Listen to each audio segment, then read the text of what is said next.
Abadepite ntibatora amategeko gusa, ahubwo banakurikirana uko ashyirwa mu bikorwa hagamijwe kumenya uko akemura ibibazo yashyiriweho.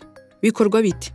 Ikaze mu nteko in 60 seconds. Nyuma yo gutora amategeko akanatangazwa mu igazeti ya leta, inzego za leta n'abafatanyabikorwa barebwa n'amategeko yatowe ndetse n'abaturage muri rusange batangira kuyifashisha mu bikorwa byabo bya buri munsi. Binyuze muri komisiyo zihoraho, umutwe w'abadepite nawo ukomeza gukurikirana ishyirwa mu bikorwa ry'ayo mategeko, harebwa uko akemura ibibazo yashyiriweho n'imbogamizi ziyagaragaramo. Ni muri urwo rwego, mu gukurikirana ishyirwa mu bikorwa ry'itegeko rigenga amasoko ya leta, abadepite bagize komisiyo ishinzwe gukurikirana imikoreshereze y'imari n'umutungo bya leta PAC yatangiye kugirana ibiganiro n'inzego z'abikorera, sosiyete sivile n'inzego za leta hagamijwe kurebera hamwe ibyo rifasha abarikoresha, ibibazo n'ibyuho byarigaragayemo kugira ngo bikemurwe. Gukurikirana ishyirwa mu bikorwa ry'amategeko bituma abayakurikiza bayumva neza, agakemura ibibazo kandi akabira abaturarwanda twese. Ntuzacikwe n'inteko ni 60 seconds y'ubutaha.